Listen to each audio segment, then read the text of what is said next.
Hola, and welcome to When We Fight, We Win, the bonus edition. We are excited to offer these bonus podcast episodes. Unlike our podcast, these are direct, unedited recordings from our live webcast series, When We Fight, We Win Live, Mutual Aid and Solidarity in a Time of Crisis. We created this series as a response to the COVID-19 crisis. We speak with activists, artists, healers, and organizers working on the front lines. In addition, we offer 2 incredible music episodes to warm our hearts and minds.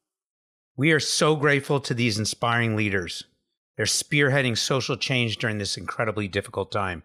In each live episode, we hear stories from our most vulnerable communities and learn how to be in solidarity and be most helpful during these horrible times. We hope you enjoy this bonus material, and don't forget to subscribe and please leave a review. We'd love to hear from you. When they come to something we say, what they don't like is a brother like me on the mic is back. To the gritty ain't none of us whack. Your nigga head back. Hello, and welcome to When We Fight, We Win, the podcast. Mi nombre es Dey Hernández. And I'm Greg Jobin Leeds, and we, Dey and I, and Jorge are the co-authors of When We Fight, We Win, the book. Today in this live webcast, we are honored to speak with Klee Benally. Klee is an Indigenous anarchist working on the ground in Diné Nation.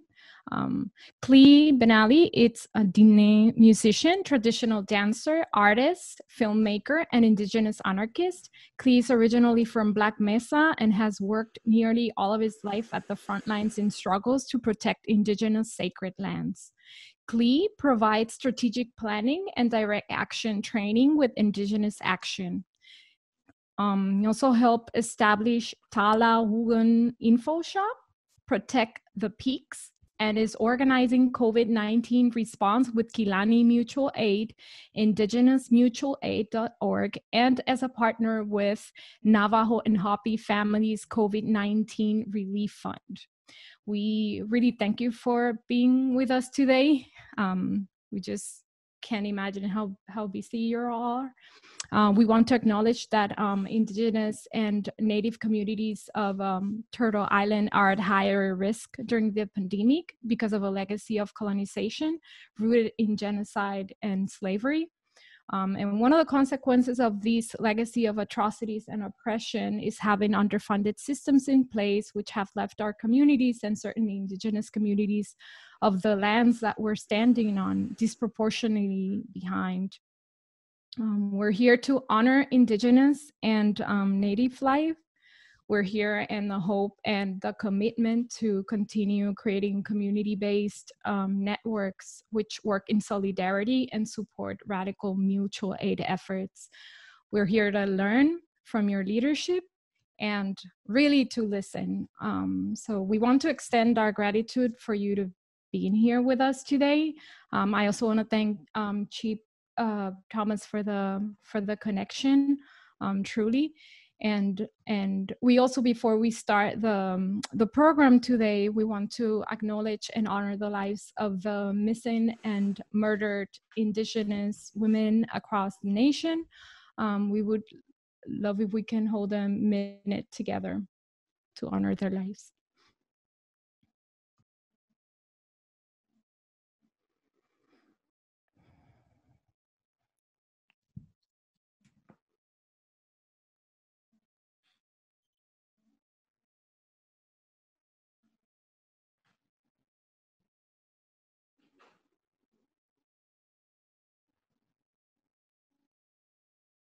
Thank you. Welcome, Clay. It's such an honor to be with you.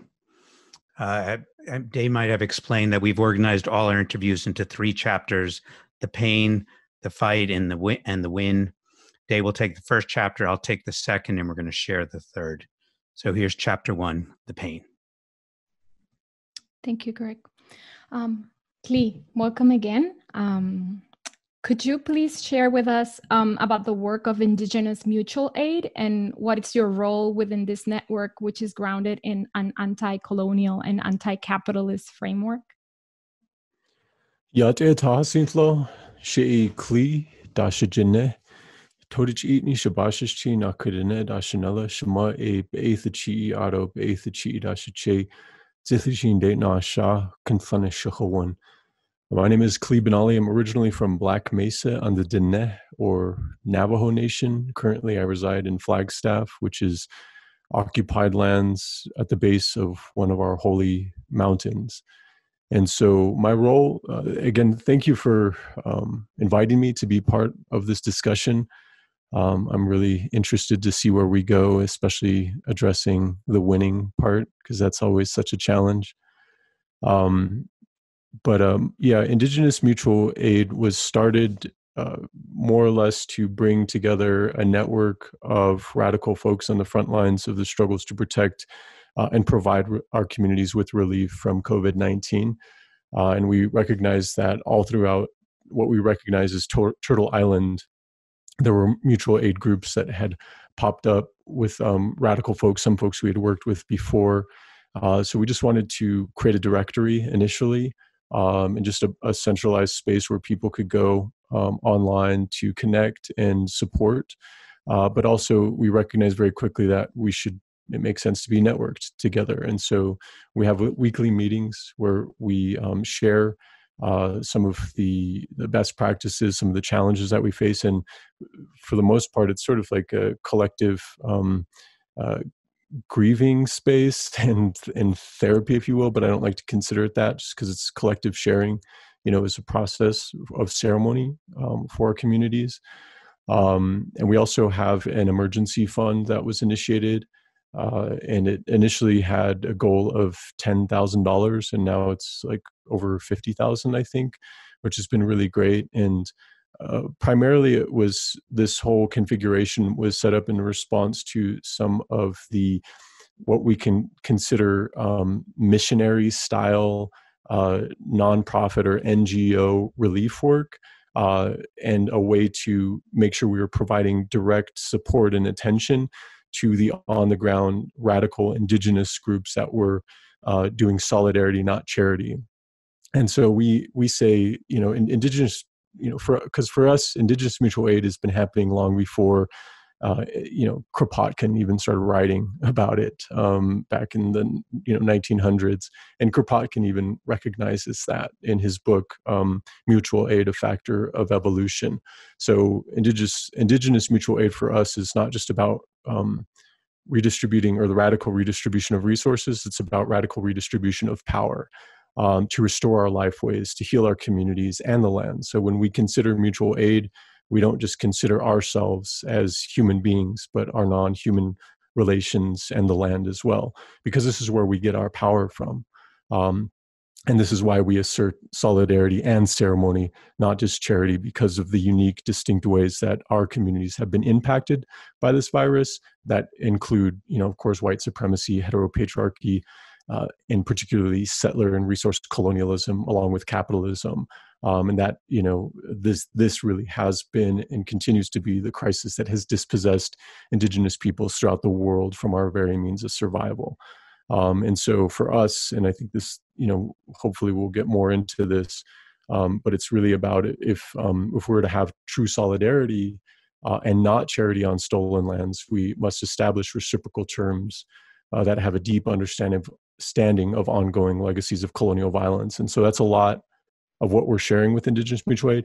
Indigenous Mutual Aid is sort of new. We have about 20 plus orgs in the directory, and about 16, anywhere from 8 to 16 groups that have been part of our regular meetings. We're actually preparing a collective statement right now to address some of the challenges, like the missionizing of solidarity or charity work, and so forth, and gatekeeping of resources and the other challenges that we face in our community. But yeah, so I've been doing mutual aid work before that with a place called Tullahoan Info Shop that I helped found here in northern Arizona, so-called northern Arizona, in 2007. And we've been doing support for unsheltered relatives and just regional support, and more or less just, we have an info shop, but it's more a direct action resource center that's centered around autonomous indigenous conflict infrastructure. And I, in the beginning of March, I helped to start a group called Kinflena Mutual Aid, and we've been doing, of course, like intaking needs and coordinating volunteers and doing direct relief to those most vulnerable in our communities. So there's a lot going on with the configuration of Indigenous Mutual Aid. Thank you. I'm going to keep it transparent. Somehow I'm getting emotional and we're just like at the beginning. So I'm just recognizing that. Could you paint a picture of what were the issues that you were grappling in your communities previous to COVID-19, and then how the pandemic might have aggravated, the situations? Yeah, and it's clear that anytime there's a environmental or social crisis, the existing underlying issues are magnified. And so what we face right now, just to give perspective, is Diné or the Navajo Nation has a higher rate of per capita of COVID-19 cases than any settler colonial U.S. state. As of June 9th, we have over 6,000 confirmed cases and close to 300 deaths. But the backstory, and I don't want to go too far back in the history, the context, I guess, if you will, and a lot of this you sort of see in mainstream media is that we are a food desert, that the Navajo Nation, which is the largest land-based reservation in the so-called U.S., it's roughly the size of West Virginia. We have the highest enrollment rate next to the Cherokee Nation of about 300,000 enrolled members, and about 200,000 plus live on the reservation. But there have been, if you look at the mainstream media, we are considered a food desert, meaning that we only have 13 grocery stores that provide food for that entire population, and not all the food is healthy. We only have about 12 Indian Health Service facilities that historically have been substandard for the healthcare, which I think in the combined, they only had enough hospital beds for like 127 or so people. We have roughly a third of the population for the residents on the reservation only don't have access to running water and electricity. The Environmental Protection Agency has closed 22 wells due to high levels of radioactive pollution because of the legacy of uranium mining in the context of resource colonialism in our areas. We have over 523 abandoned uranium mines, and not a single one has been cleaned up. So there's a huge legacy of nuclear colonialism in our area. There's a devastating legacy of resource colonialism tied to coal mining and extraction, as well as power production. We have we actually have 4 coal-fired power plants surrounding our nation, but 3 major ones. One of them was recently shut down, the Navajo Generating Station, but 2 of them are in the Four Corners area near Shiprock. And one of them, the Four Corners power plant, is the largest emitter of carbon pollution in the so-called U.S. And NASA scientists in 2010 detected with satellite imaging of heat areas a hotspot hanging over the Four Corners area that was actually a methane cloud the size of the state of Delaware over this area. So the extreme level of pollution in this area, of course, has meant high levels of asthma and other respiratory issues. The coal ash from burning of the coal-fired power plants, the coal mining. We have one of the largest strip mines in the world was operating on Black Mesa, the area where my family comes from.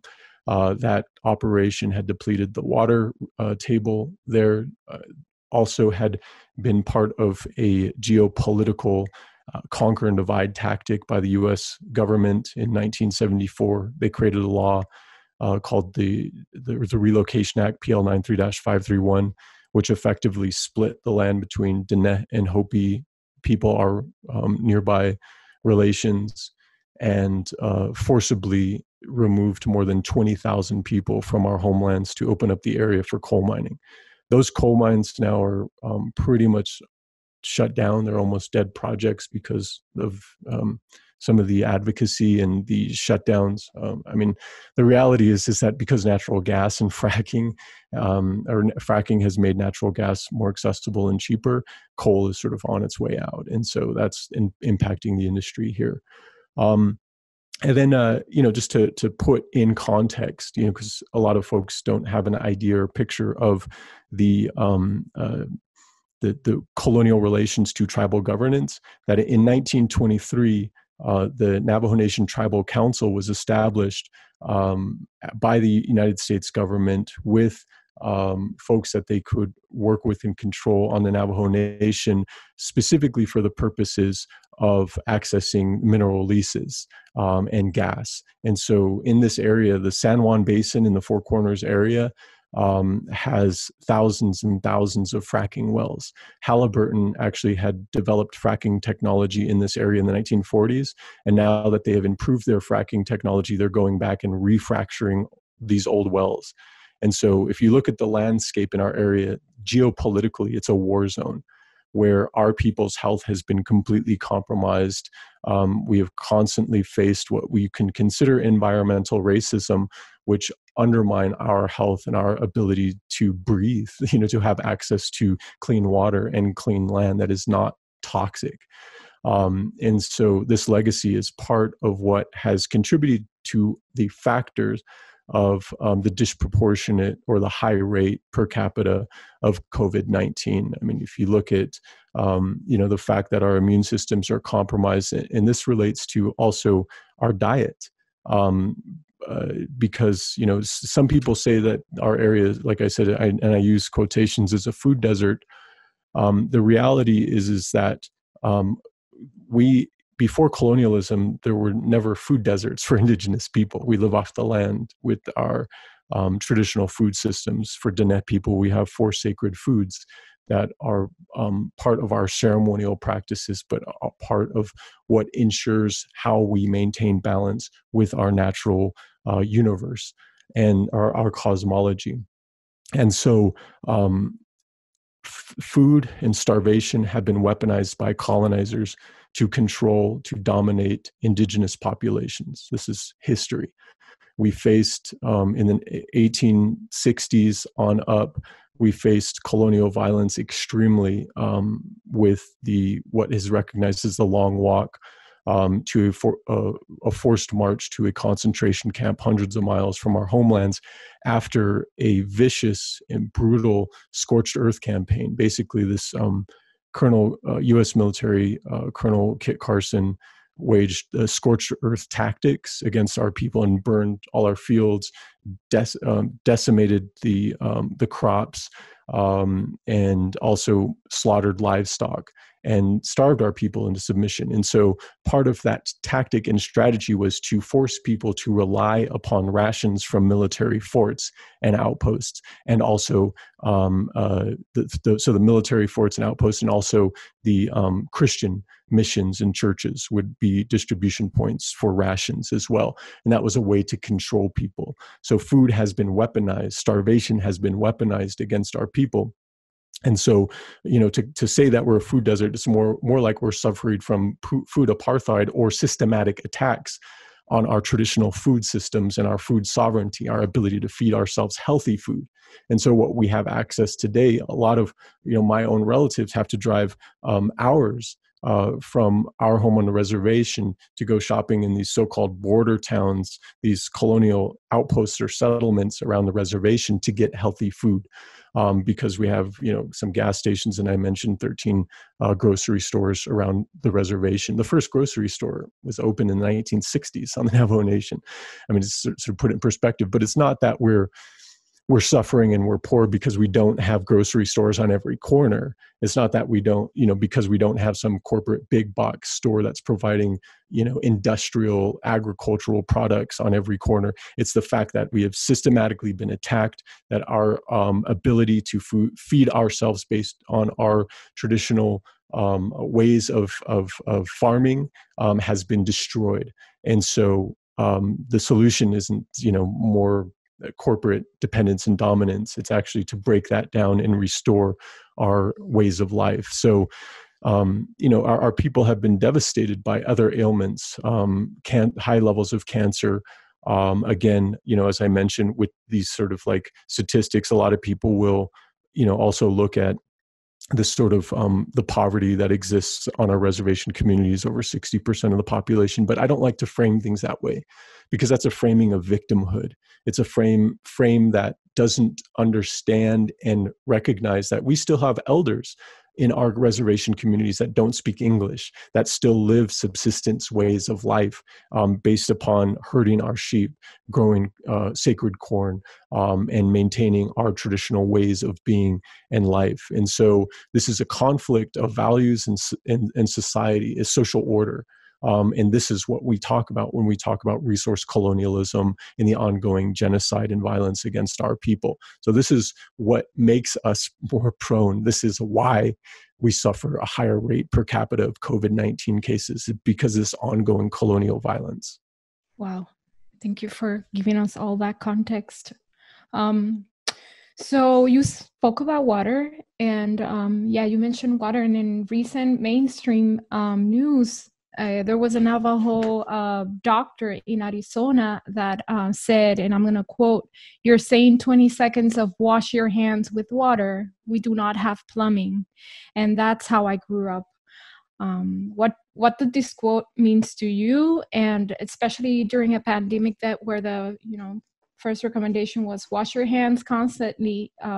This seems like really outrageous. Could you please speak about access to water right now?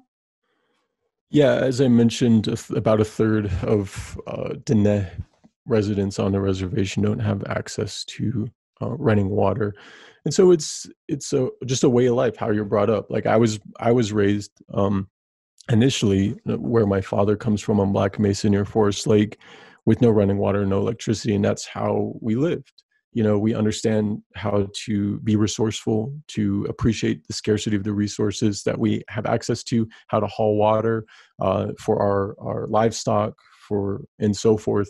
I remember when I was younger going to washes to dig wells by hand with my uncles in family. And so, that's not to ignore the fact that in the context of this public health crisis with COVID-19, that we need to maintain our hygiene, but it's not like we don't have access to it. It's just a matter of making sure we have enough water to sustain ourselves on top of this crisis. Because part of the issue has been that as scarcity started happening with food particularly, and a range of other resources, because of panic buying and hoarding, a lot of the folks that rely upon supplies from these so-called border communities, they couldn't get access to those supplies that they needed. Also, the Navajo Nation government, the initial response back in the early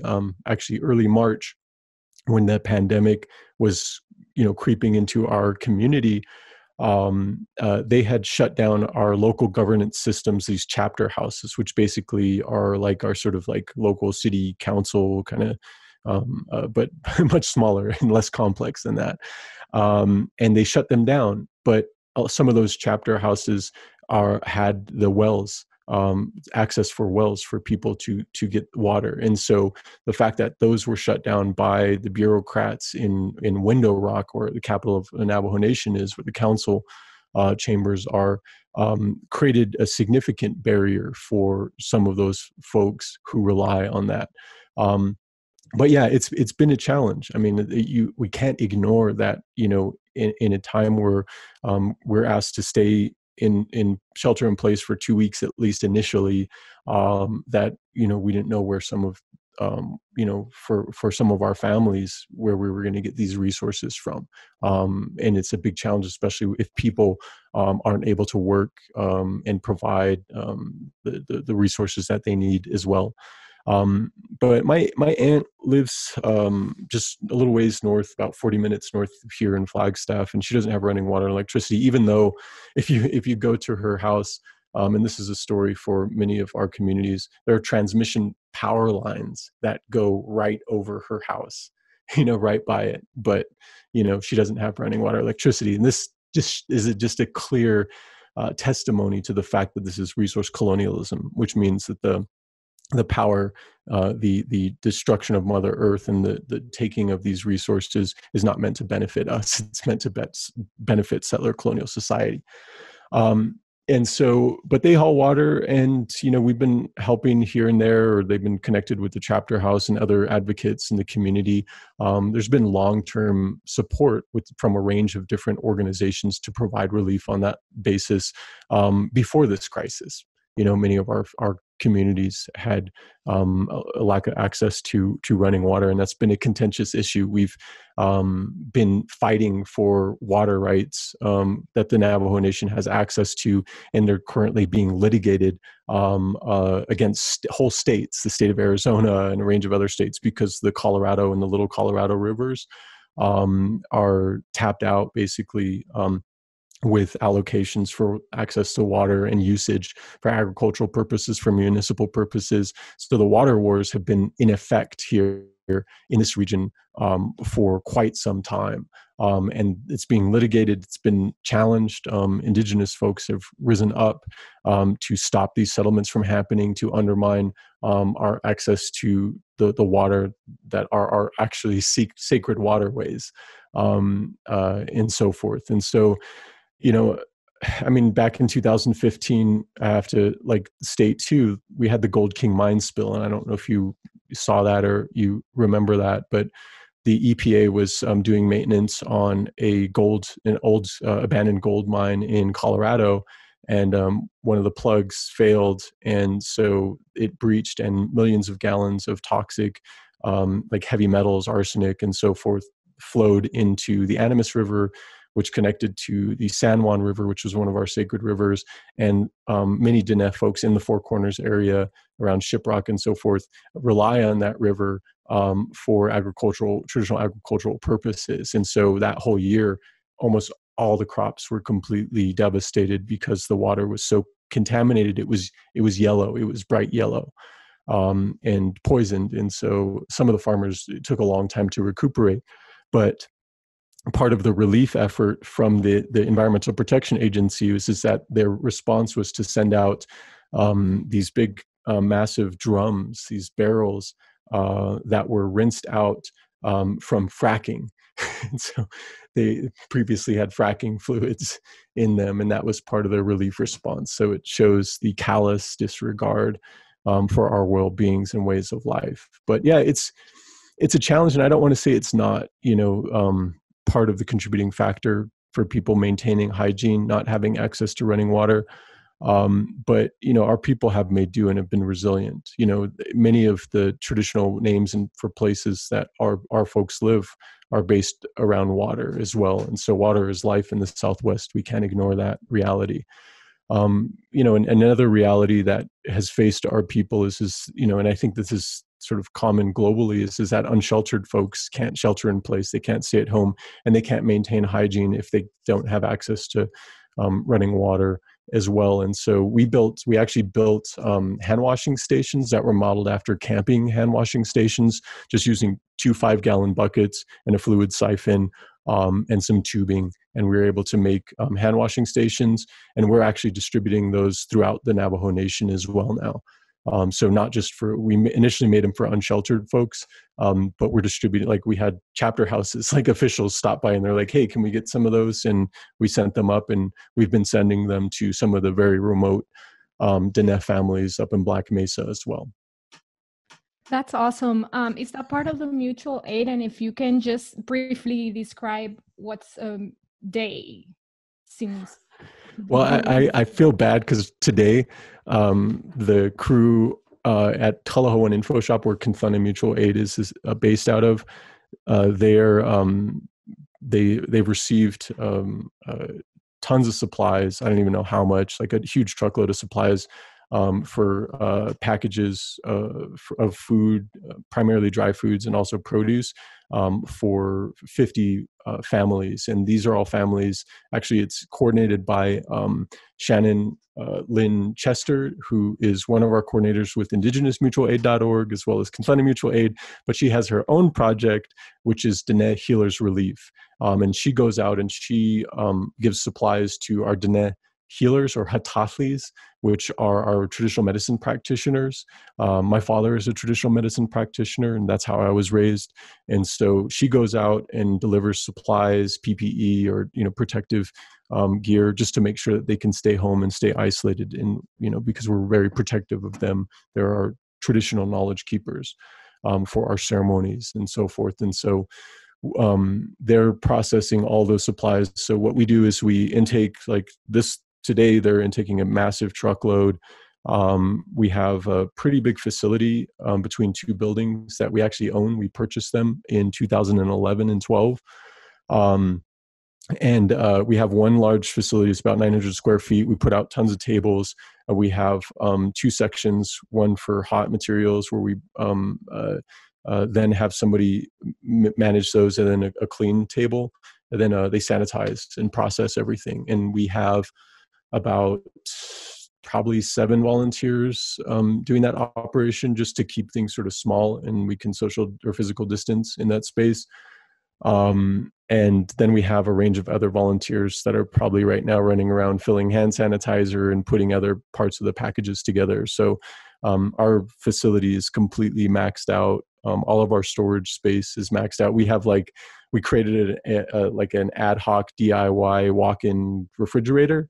We've just sort of modified our spaces. Like our lending library is now like a big storage space.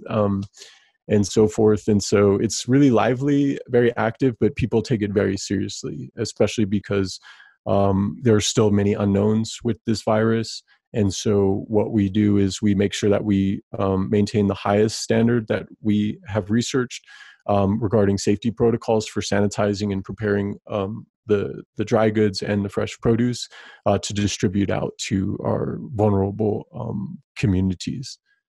So yeah, it's very busy. It's very lively. We even have a garden out back, and unsheltered relatives that we've worked with for years have recently just helped us prepare the garden and get it ready for planting traditional foods and so forth. So yeah, it's messy. It's lovely. I don't want to paint anything with just pretty pictures, because there's challenges. There's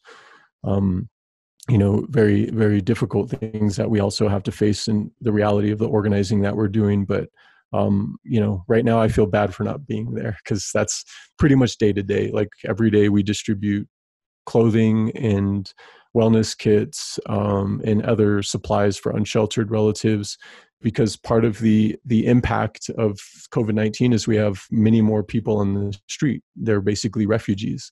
They're not welcome back in their communities because they're afraid, because they've been out on the street, that they might bring the infection back. And so they're sort of left just, wandering the streets, and they can't go to the shelter because we had an outbreak at the shelter that was preventable. And we tried to organize to address it, but the city and the local politicians refused to take action. But yeah, so it's vibrant, but I think especially after 3 months of doing this organizing, because it's been nonstop. We've been doing this nonstop for 3 months.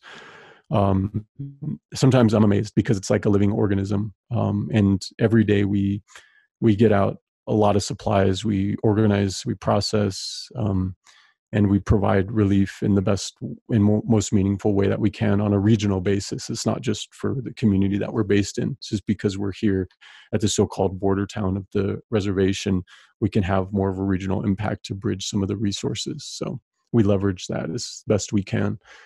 Wow. That sounds like a win. That's how I would describe those little wins. Right. Yeah, maybe we can talk more about that after. I was hoping that, some of our volunteers would be on, or some of the folks that I'm coordinating with. I just can't even call them volunteers, because we're all in it together, because they would be able to provide that perspective. But they're all working really hard right now. Beautiful. Thank you so much. And we'll get to the point when we're going to ask you how people can support. But I'm gonna jump to just remind folks that are listening that they can send their questions, either Q&A here or whatever you're watching. Please send your questions to continue to actually have a conversation. And we're going to move to the fight.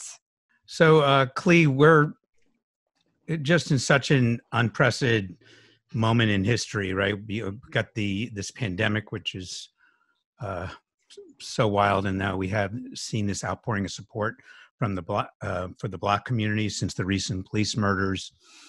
And can you situate your anti-colonial, anti-capitalist fight in this historical moment and share with us some of the role of Indigenous solidarity with the movement for Black lives and vice versa?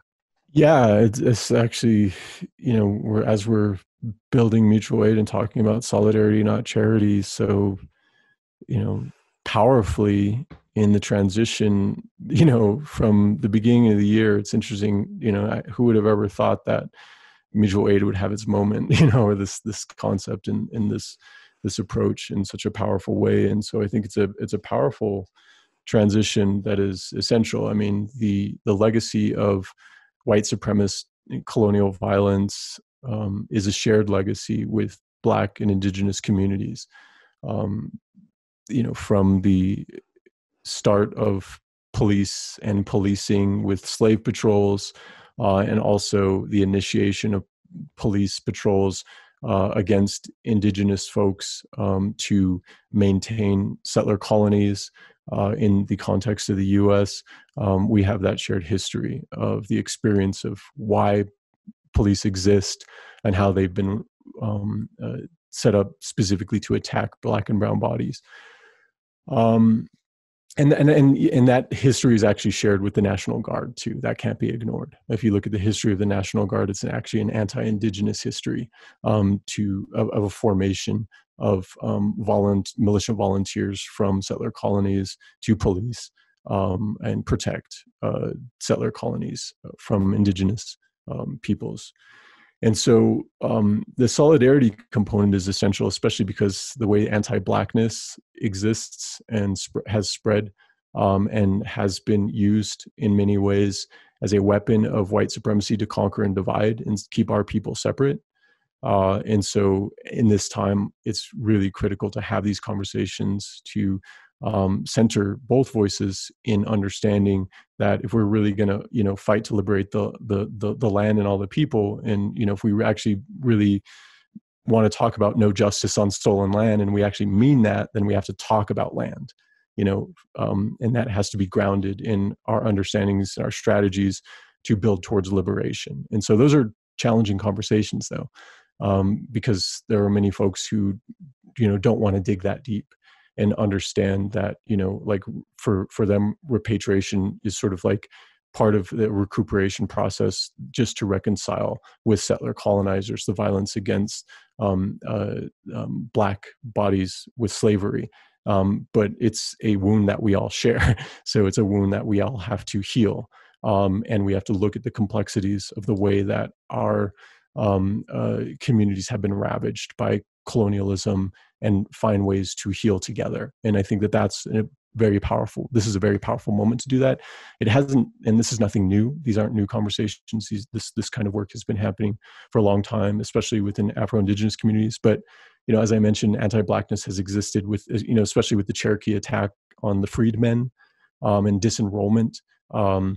But there also is a legacy in history that has been buried and ignored explicitly by settler colonizers because they don't want us to understand how, Indigenous folks helped liberate slaves or help welcome in, and how, there were clans and other, fights that were shared, especially in the so-called South, from Florida on. And so that this moment is a critical moment, I think, to have meaningful conversations about what we mean by solidarity. And, because I personally, and I wrote an essay with some friends, and we published it at indigenousaction.org back in 2014 called Accomplices Not Allies.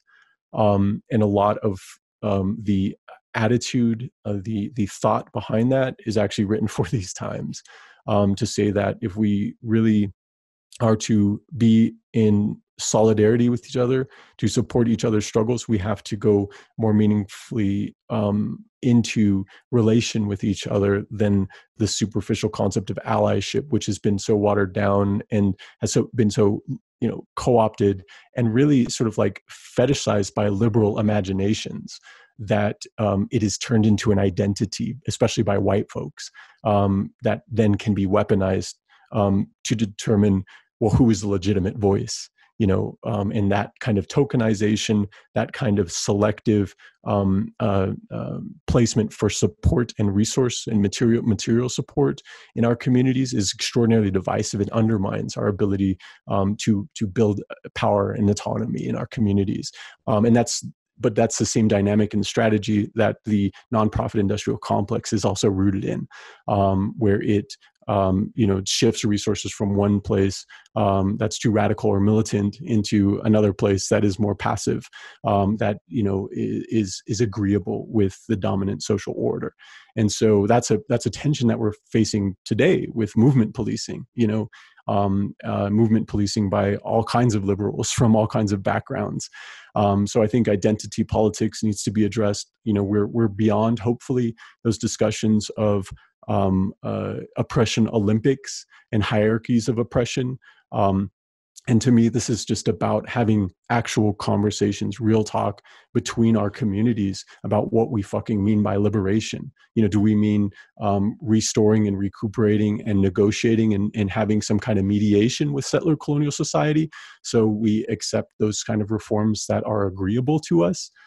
So because when we say, Black Lives Matters, we say Native Justice Now, and I'm against the co-optation of Native or Black Lives Matters by Native Lives Matters. I completely reject and denounce that co-optation, because Black Lives Matters is its own movement and it's its own song, as my friend Morningstar Gali says, and we need to honor and respect that song. This is a powerful cry for justice.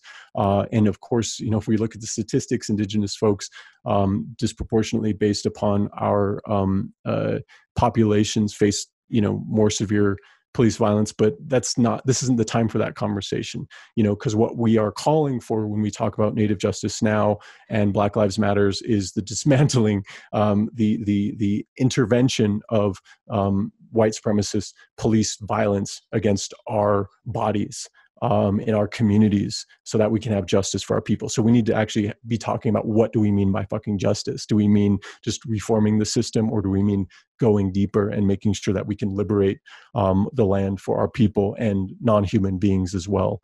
And so this is an important time to have those conversations directly, and not through, intermediaries or interfaced with this sort of fetishized gaze of white allyship. As well. And so I think that's the biggest part of the fight that we face right now on some levels, is because sometimes we get in the way of ourselves. We tend to, some folks tend to, especially in the streets with movement policing, domesticate radical expression of BIPOC, Black, Indigenous people of color. And I reject that kind of domestication. I think the autonomous zones that have been set up in so-called Seattle, are a great example of that. But the question is that anti-colonial? Where's the anti-colonial analysis in the defund the police campaigns as well? And I really like the not the 8 Can't Wait, but it's the other one.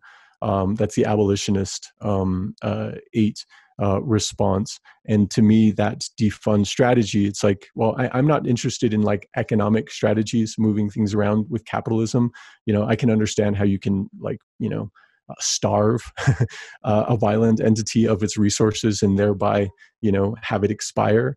So I can understand that, and I won't criticize the strategy.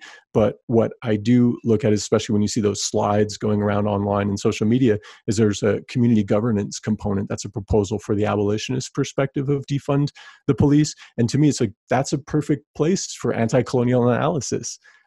Where was the anti-colonial analysis in forming that? All they had to say is, and this should be go beyond land acknowledgements. This should be meaningfully engaged with Indigenous communities. When we're talking about, local governance or community-based governance, then where are the Indigenous people? If they're not there, then does this liberation just perpetuate, colonial violence? And how can we make sure we're not doing that? And have that conversation in a meaningful way and integrate that into our analysis to make sure that we're not replicating each other and perpetuating each other's oppression. Wow. I got so many follow-up questions, but I'm going to make sure we have time for the fight, for the win in there. And, but you just hit on so many. And I read your piece, about the Ally Industrial Complex, and was really powerful. And I recommend it to all our listeners, and we'll put it up on our website as well. And we'll probably tie back to it near the end there when we ask about what people can do and how we don't fall into some of the traps of being allies. So I've been listening to your music and watching your music videos, and it's so powerful, so clear, and so sharp. And your recent album, The Unsustainable Sessions, is known as an Indigenous Acoustic Agitation, I believe is the phrase, and for liberation. Could you explain to our audience what Indigenous agitation for liberation means? I think you've sort of discussed it somewhat already here, but if you can, I mean, in some ways I see your music as one of our wins and one of the gifts. But if you could talk about that in your previous album, Respect Existence. I appreciate the question. I'm not going to respond to it as a musician, though. Okay. Just because, like, I sort of stopped playing music. I played music for 30 years almost with a band called Blackfire with my brother and sister, sort of like radical indigenous, uprising music, soundtrack music. And there was a time where music wouldn't stop bulldozers from desecrating sacred sites. And so it's like, it was a guitar or a lockbox. And for me, sure, you can have both because music helps to inspire, motivate, and propel, and speaks like amplifies voices in our struggles. But the agitation for liberation, it's plain and simple. I try to put stuff out there, especially like accomplices, not allies, to be open to just little room for interpretation, like things that are easily translatable and understandable in terms for a range of communities. And this, for me, is just one of the most upfront ways to say it is like agitation for liberation, intervention for liberation. It's like I'm not interested in cozy, feel-good like ideas or notions of unity. I think we need to agitate and shake shit up and push each other and challenge each other and be challenged ourselves and get into those uncomfortable spaces where the conversations are real. So we're not deteriorating and attacking people, but actually getting to what is it that we want when we come through this, and how are we going to do that? How are we going to be side by side with each other in a meaningful way? And is that possible? So what kind of terms can we establish? And for us, those are spiritual terms. It is started in ceremony. So we can't have fight without ceremony. Our prayers, our actions are our prayers. And we sing about that. We pray about that. Our healers, Hatathlis, are chanters. They are singers. They bring the connection for our cosmology in the natural world into existence and reconcile and maintain that harmony. And that's what we all are. We all are healers, and we have that power within us. The question is then how do we make sure that we restore that and we bring that out and we set those as the terms to help us rebuild and go forward? And a lot of people will call that decolonization, but decolonization is like one of those words that people say over and over again to the point where it doesn't mean anything. I mean, like right now there's a group called Decolonize Wealth. I mean, like you can't decolonize capitalism. You can't decolonize like anthropology, like you can't decolonize yoga unless you're like from fucking India. Like let's like actually have those conversations. Decolonization has become sort of like this like hobby horse and pastime and personal projects for allies, or even our own people, when we actually need to be talking about land. We need to be talking about liberation. We need to talk about what we can do to get there. And so for me, this is part of it, and it is rooted in ceremony. And so the agitation part is just a challenge to be open to that, and to have that space where we can be vulnerable enough to have that dialogue, because that takes a lot of vulnerability and humility to get into that space and build meaningfully ways and strategies to fight for our liberation together. So yeah, I mean, hopefully that gets out there, but it's just like it's the punk rock attitude of being able to say, fuck you, like, no, we're not going to do this. We're not going to do what you tell us. And we're going to fucking fight back. with everything that we have, unapologetically, as fiercely as possible. And so agitation is, so many folks want the peaceful picture of the Indian crying. It's like COVID-19 is ravaging our communities. It's like, no, we're not fucking victims. We've been fighting against resource colonialism all our lives. This narrative is a narrative of fight. It's a narrative of resistance. It's a narrative of one that we would not be here if our ancestors did not choose to fight back. And that's, to me, the power of that. And it's a power that we have to honor with that fierceness, with that fire. We have to cherish that fire and carry that forward. We're not victims. And we don't need folks to run around and pacify us and point fingers and say, you're not doing the right dance. You don't have the feather in the right place, And to me, this is not about that at all. It's about what ways can we exist with each other in health and harmony, and what is fucking that up? How can we stop that? And how can we keep building in a way that honors our past, but moves us into this idea of the future that is not linear, that is cyclical, because that's who we are. We exist in cycles. And to me, that's a lot of what we've forgotten, is who we are in this fight. And if we can bring that back, we can, I think, cherish and build that fire in such a much more powerful way. The name of the artist group that co-authored the book When We Fight, We Win, that Dey is part of, is called Agitarte, for agitational art. So it's and they come from their own, in Puerto Rico, their own colonial struggle. So thank you. It just sits right in there. Could you speak for a second about the fight for against gender violence in particular, and the the 5th National Awareness Day for Missing and Murdered Indigenous Women, Girls, Trans, and Two-Spirits? Yeah, there's a powerful group called Rise Indigenous. Diné Navajo is part of it, who has been doing amazing advocacy in our Indigenous communities, particularly in Diné communities, because part of the reality of heteropatriarchal colonial violence for us, especially through religious domination and the systematic religious domination and assimilation with violence in boarding schools, is that we forgot that we have multiple genders as Diné folks. I can't speak for all Indigenous folks, but we honor and recognize a multitude of genders. That is something that doesn't exist within these binaries. And so there's a lot of shame, there's a lot of violence, there's a lot of extreme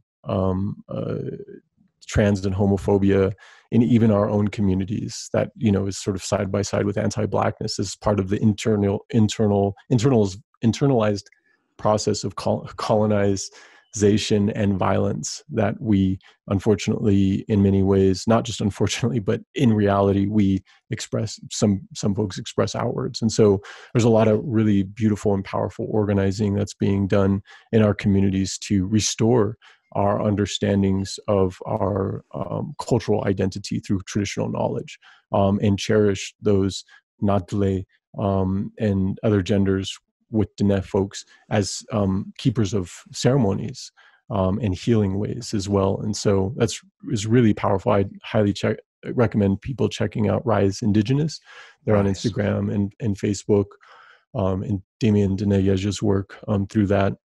And then also, as far as your question regarding the missing and murdered Indigenous women, Two-Spirit, girls and Two-Spirit and trans folks, there is an initiative on the Navajo Nation called Missing and Murdered Diné Relatives. But I mean, it's sort of all over the place, because if you look at the strategies, a lot of them actually are trying to have increased policing in our communities to address this crisis. Of course, as radicals, we challenge that, and especially if you look at the context of, the Black Lives Matter's powerful uprisings that are happening now and the movements to defund police. It's like, no, as a response to missing and murdered Indigenous women, the strategy should not be to further policing and the violence of the state, but actually look critically to what the structural and the systematic or the systemic ways that gender-based violence exists in our communities and ways that we can address that. Because it's not traditional, or it's not part of our cultural practices and ways, but it's also deeply connected, especially because the missing and murdered Indigenous women, girls, trans, and two-spirit movement was initially started in so-called Canada as part of the dynamic they were facing regarding man camps and resource colonialism. And so the violence of, again, one of the slogans is violence against our bodies or violence against the land is violence against our bodies. And it recognizes that resource colonialism is deeply tied to violence against our bodies, not just through man camps, but in a multitude of ways regarding reproductive justice and so forth. And so, but it's part of the wound that we carry with us regarding heteropatriarchy and the way that our people have been assimilated. And, in this concept of toxic masculinity is internalized violence, colonial violence that, we don't have the traditional or cultural teachings to understand our relations on gender basis, our relations to each other than through those forms of violence, and not to just, dismiss it as a colonial intervention, but to recognize that's part of the complexity and the wounds that we carry with us. So if we were really to heal and to stop the gender-based violence that is part, that missing and murdered Indigenous women and two-spirit trans folks are part of this whole context of violence.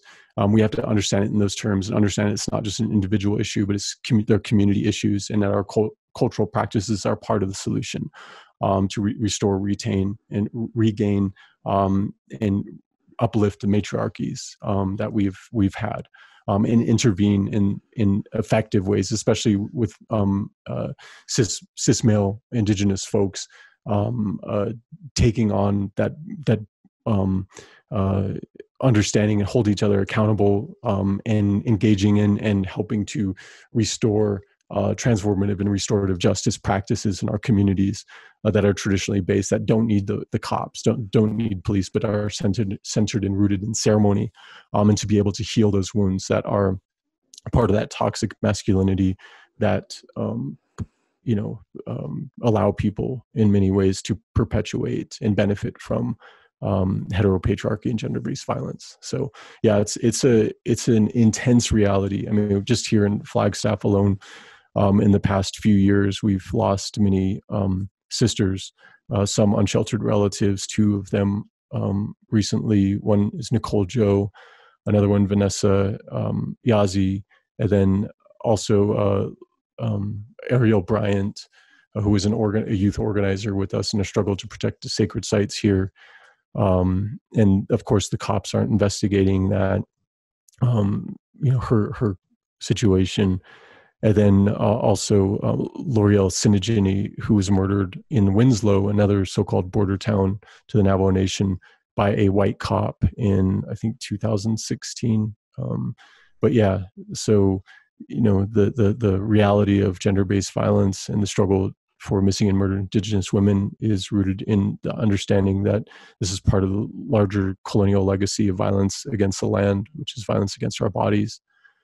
And it's a massive fight right now, and it's deeply connected to all of these struggles and what I was talking about in relation to the fight for healing, especially with recognizing that trans Indigenous folks are more disproportionately targeted. So, tying it into the question about, our two-spirit queer and trans folks, relatives as well. And I was just going to suggest that maybe we just open up for the questions that people have, actually encouraging more like what the audience is asking. But before we jump into that, what are specific ways that the audience can support the work in general that you're doing? Because I would say, like, how can we support each other? Definitely. Well, I think that basically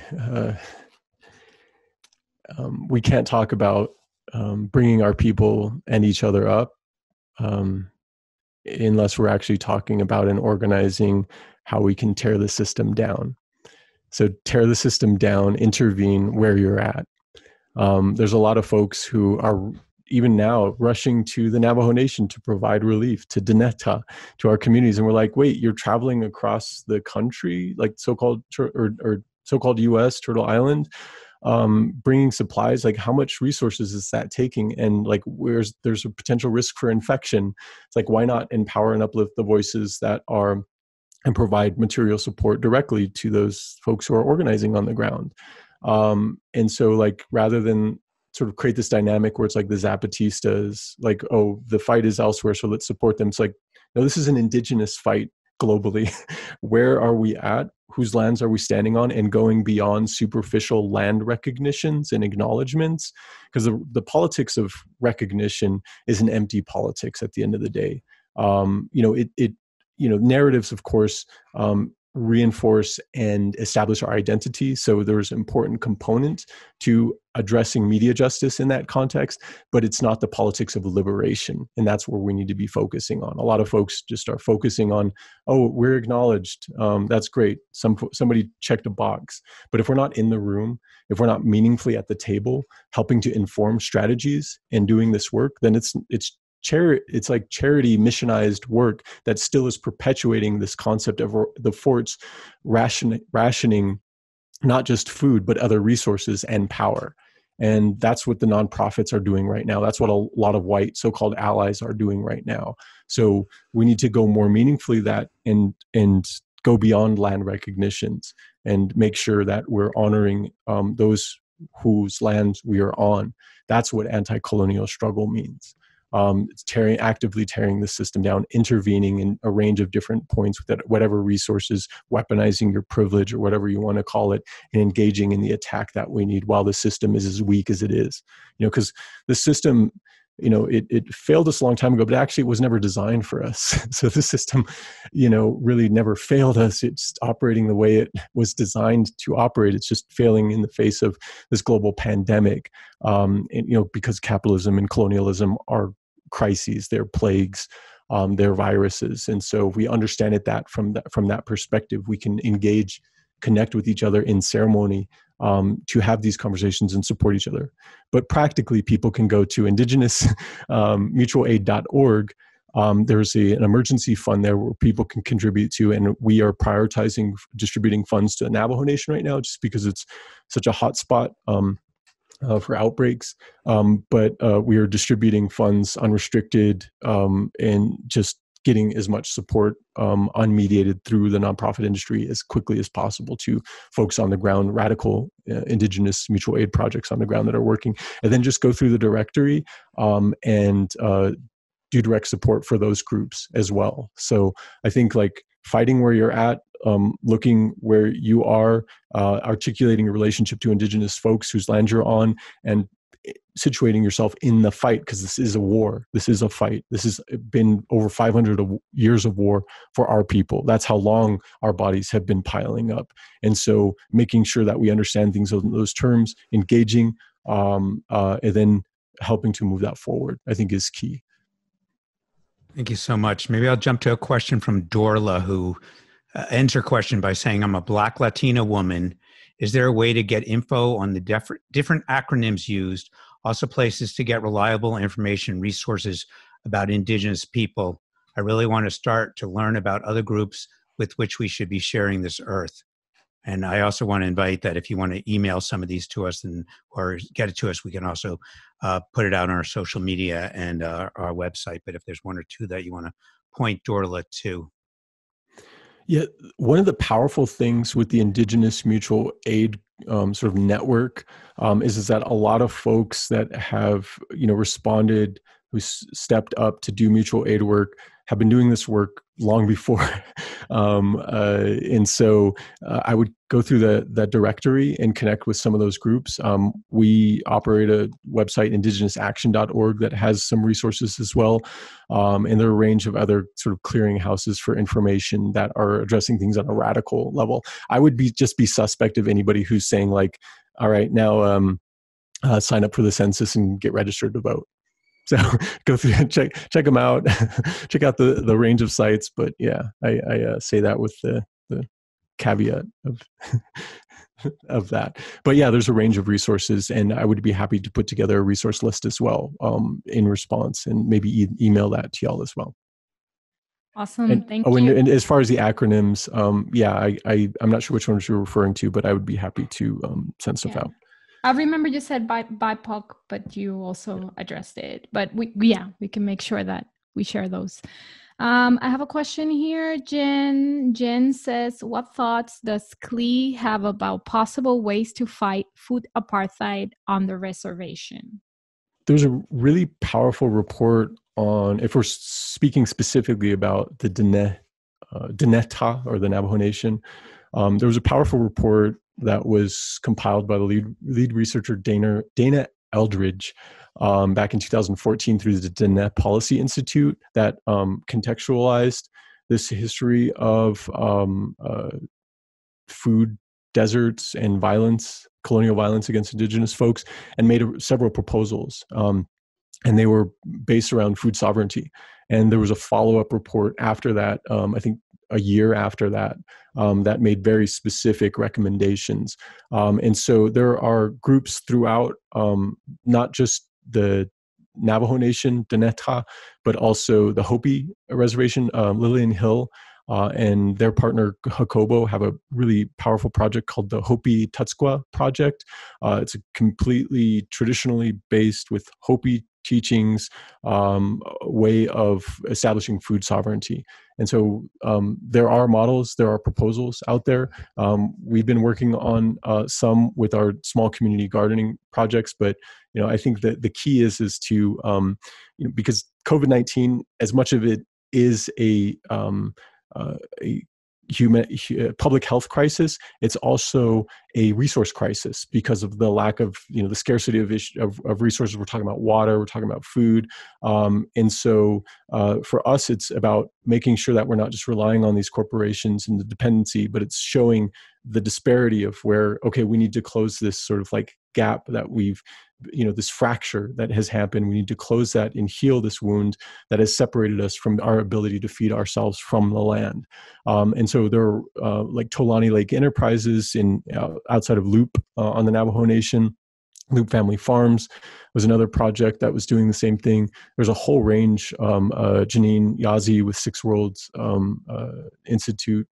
There's a whole range of groups, Info Shop out of Window Rock, that have been working on food sovereignty, food security issues in our communities for a long time. But yeah, the point is like they're looking at cooperative models that are community-based, worker-owned, and membership-based. They were looking at like mass-scale traditional food system, ecological restoration projects, and subsistence livestock as well. So there's a lot of proposals in that area. And I think that's part of it. It's just like looking at what we mean by food sovereignty, not as like a buzzword for nonprofit grants, but actually what does that mean on the terms that our elders understand and the land actually understands and recognizes, because we don't just speak for the land, we listen to the land.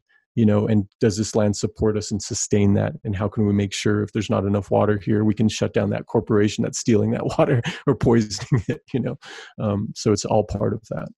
Thank you. You said you were looking forward to this the WIN chapter. And so I wanted to, I know, we're seeing so many wins, Columbus Day in our town and some of the towns around here being changed to Indigenous Peoples Day.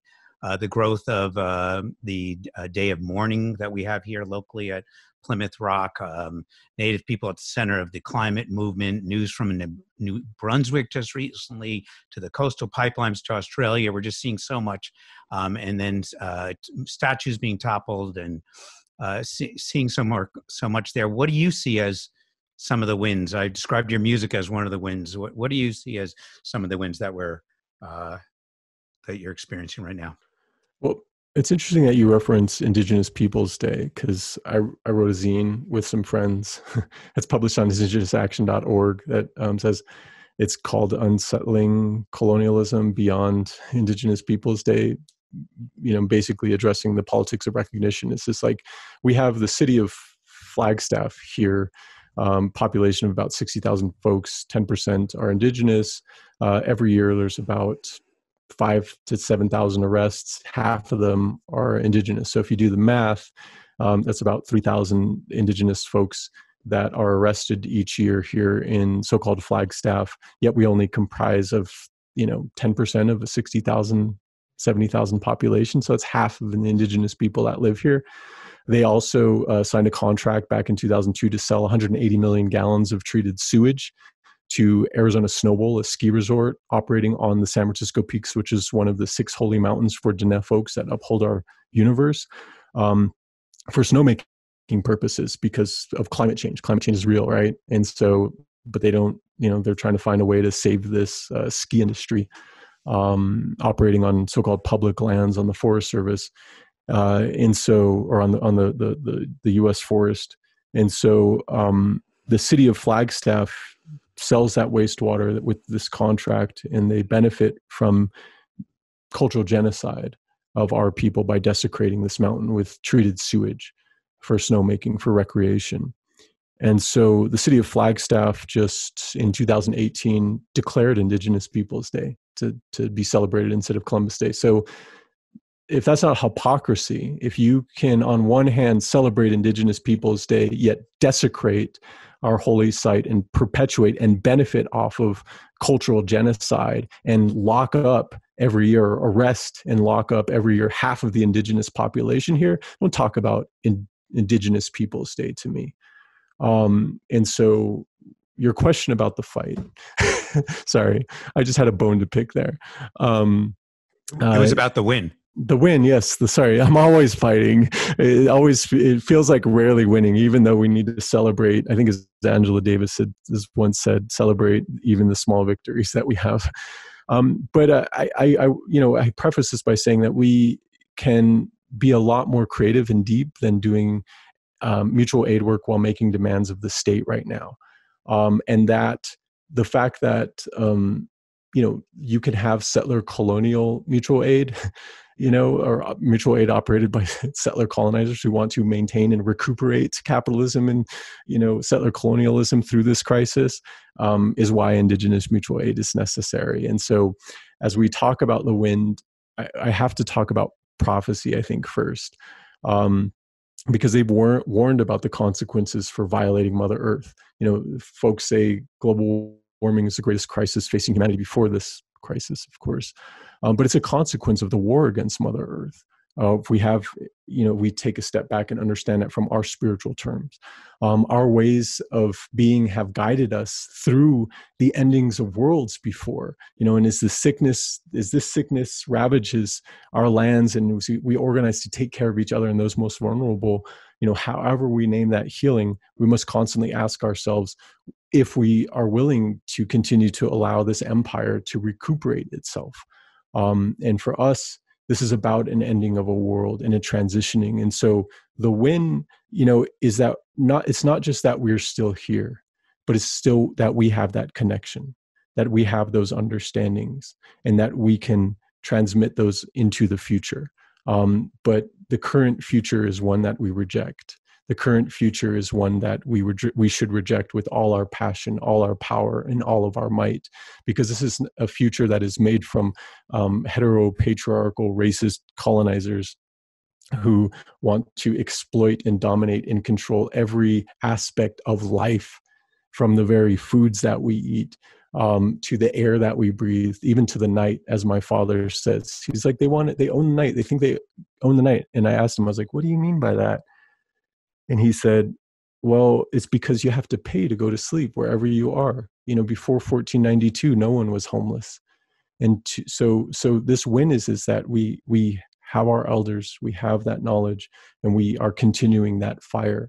For us on Black Mesa, for more than 40 years, one of the most powerful acts of resistance has been engaged since that PL 93-531, that relocation act I mentioned before, 20,000 people being forcibly relocated, but many families decided to stay, and they were matriarchs. They were these elders that some of them didn't even speak English, who said, we're not going to move from our lands. You come here with a piece of paper from where?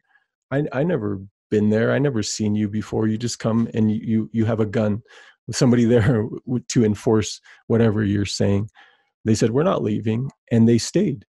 They resisted all of the might, all of the power, the violence, the threats from law enforcement agents of the US so-called superpower by maintaining the connection to the land. They maintained their roots in the land, planting corn, offering prayers, caring for sheep, herding them to our traditional springs or water holes is a struggle.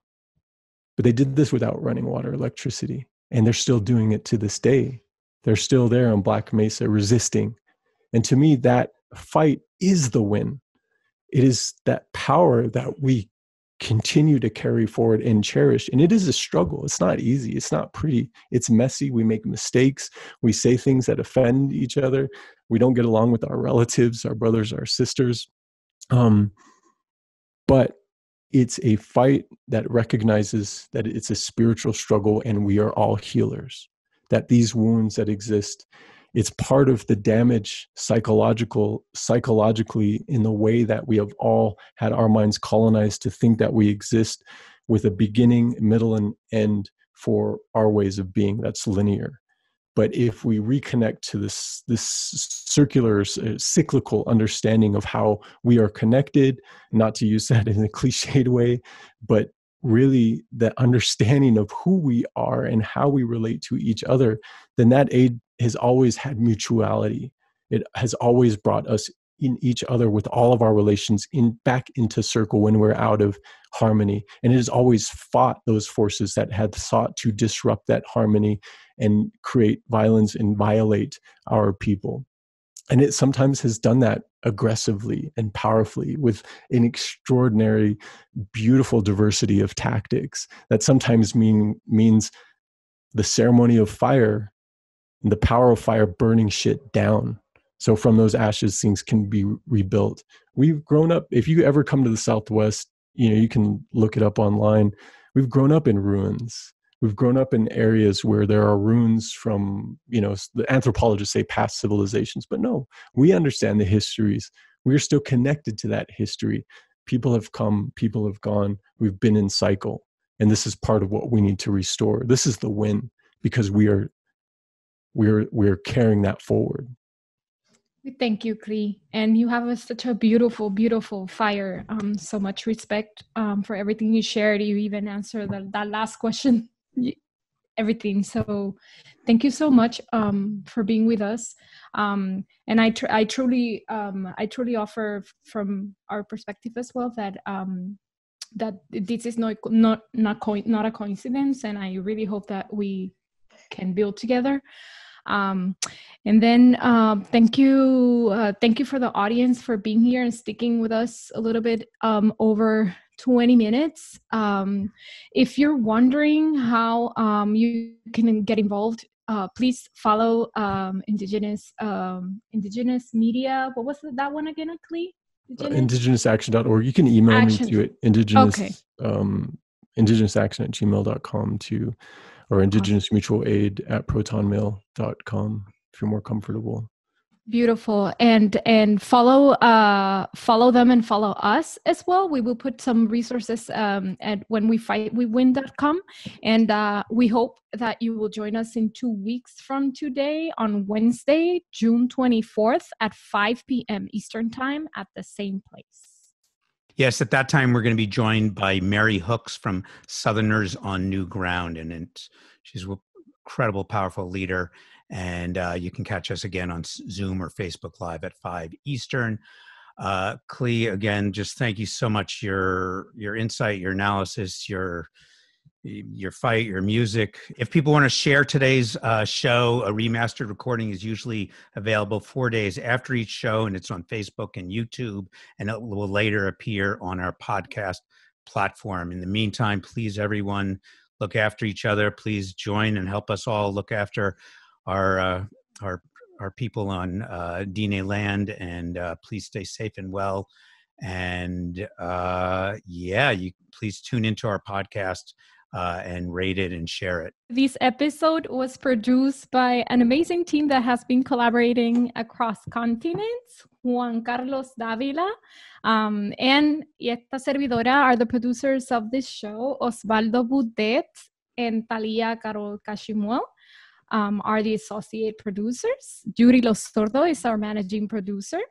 And our artwork was created by Jose Hernandez Diaz. The music was selected by Cano Cangrejo. And our theme music was generously shared by Reverend Sekou. Our social media is coordinated by Talia Carol Ketchumwell. We'd like to thank our friends at the New Press, publisher of When We Fight, We Win. Small publishers are having a real hard time right now. So please buy from a lot of these small publishers and buy from your bookstores. It's available wherever books are sold. It is so inspirational to come together with you, Klee, to come together with all our audience to build this more beautiful planet, to liberate, to decolonize, and to offer this show as a gift to you, our audience. Yep. If you like what you heard, we invite you to share, subscribe, and follow us on social media at When We Fight, We Win on Facebook and Instagram, at We Fight and Win on Twitter. And if you have something on your mind, questions, tweet us or email us at podcast@whenwefightwewin.com. I am Greg Jobin Leeds. Y yo soy Dey Hernández. Muchísimas gracias por estar aquí con nosotros hoy. And now back to Kano. Thank you.